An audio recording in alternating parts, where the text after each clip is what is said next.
Hi everyone, welcome to Table for Two. I am the Elusive Bigfoot. And I'm Onezie. And today we are going to talk to you about our top icebreaker games. So would you like to share how you came up with your list? I just thought of icebreakers as something that's simple to do and might spark some conversation. That's pretty much what I did too. And yeah, not everything is conversation necessary, but it's also not speed focused. Definitely has an invitation to, chat about the answers or yourselves. We get to learn more about each other sometimes. Yeah. All right. All righty. Would you like to list one of yours? All right. The first one I'm going to mention as an icebreaker is dixit. Oh, I have that too. So we can talk about it at the same time. We can. Well, not at the same time, at the same time. Do you want to go at the same time? No, that's a Okay. lot of crosstalk. So with dixit, it's a game that's based on pictures. And all the cards have weird pictures on them. And somebody says a word, and everybody picks a card that they have in their hand that they think alludes to that word. And then people vote on which one they think was the initial card. And you want most of the people to guess yours, but not all the people to guess yours. Right. You don't want to be so obvious that everybody guesses yours, because then you don't get any points. You get points if it's almost everybody who guessed your card. Right. And then the more you play this game, the more weird the artwork looks. So it never gets to a point where it looks normal.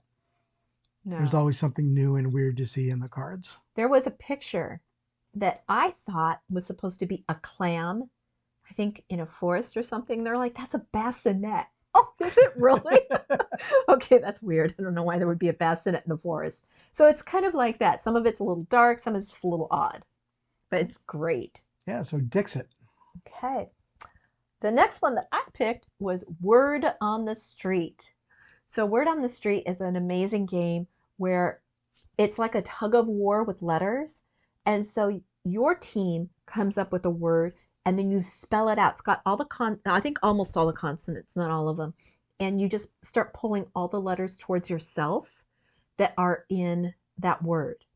And then the other team will come up with a word and they'll try to pull letters towards them. So you're trying to pull it off the board back and forth. And so there are some great, for people who love words, this is a great game for them. I like to have fun, and sometimes in a great while I'll come up with a great word, but I just love the fun of it. And this works great as a team game. So it's a very good it gets team people game. Working together. If you take a look at our website, I think you could actually see us playing, with these giant pizza box sized letters, and we're just running back and forth trying to pull over those letters. All right, that is Word on the Street. Word on the Street. All right, my next one up is projectL. Oh, yes. So projectL, I think it was a Kickstarter game for us, right? It wasn't is it available mass market? It is available mass market. I did buy it when it was on Kickstarter. Okay. So with projectL, basically you're just getting little plastic Tetris shapes and fitting them into other cardboard Tetris receptacles and scoring points that way. And the idea is you want to get more pieces and more cards and more shapes before the end of the game. Right. But just about everybody has played with Tetris type shapes, and it's easy to learn and fun to do, and you can have fun with it while you're getting to know somebody. One thing I loved about this game, or I love about this game, is that it's got an inset card.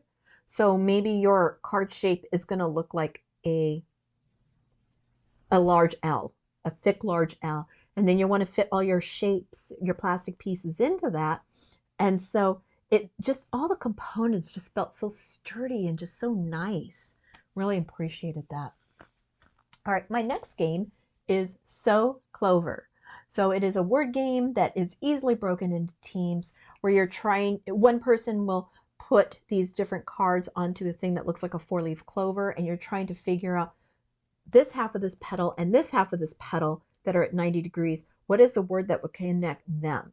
And then you just go all the way around and try to just figure out, if all the cards were gone and you have one extra card, what was the card that was supposed to be there that caused the person writing down to list that word. A lot of fun, great conversation. You get to see how people's minds think. It definitely sparks a lot of conversation. Mm-hmm. So my next one up is Zombiedice. Oh, Zombiedice. Okay. Pretty much everybody knows about zombies. Mm-hmm. It's a push your luck game with dice, as the title implies, Zombiedice. And you roll dice and you try to get brains and not get shotguns. Yes. Very simple to play. A very basic game. I think the first time that I learned it and I played it with you guys, I got a ton of brains in a row, and then I couldn't get brains after that. You bust if you push your luck too far. It was beginner's luck. Yeah, it was. Beginner zombie luck. It was. All right, my next game is called Dude. Dude is a card game where you have a stack of cards and there either is a picture or a way that it's spelled out, and you need to mimic that for the other players. Meanwhile, all the other players have the same stack of cards. Everything is shuffled, so we don't know what their card is going to be. They draw. They say dude at the same time in the way that it's depicted on their card, and you're looking around the table to find the person who has a card that might match you. And if you think you match, you look at each other in the eyes and say, sweet. And if you're right, you get a point. So love this game. It is hysterical. Dude. Dude? Dude. Dude? Dude. Dude. Dude. Dude? Dude. Sweet. Like that. All right. So that brings us up to number one. I chose tsuro. Oh, okay. Right? Just because it's kind of a puzzle game. Mm-hmm. You're moving your marker around the board based on tiles that you put down. Mm-hmm. The tiles have paths printed on them, and you have to follow around the path and try not to fly off the board. Or run into each other. That's the game.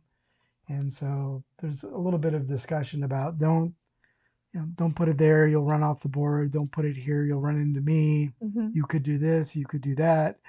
So tsuro, and the artwork is very beautiful. Tsuro. It is.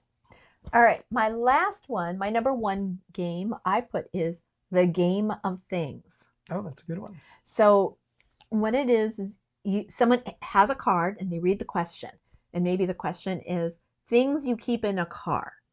And then all the other players write down things that they would keep in a car. They put down one answer. And then you put all the answers together in a pile, and then the person reads it. And maybe I would go to the first person, and I'm like, this one says books. Which of us said books?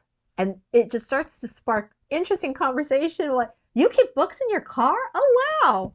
I used to do that when I was in high school. That's great. Just different kinds of things.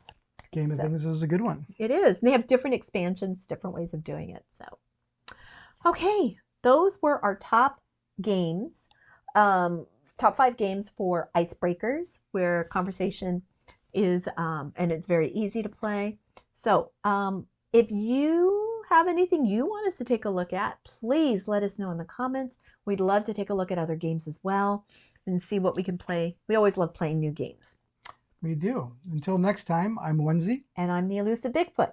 Thank you so much. Bye-bye.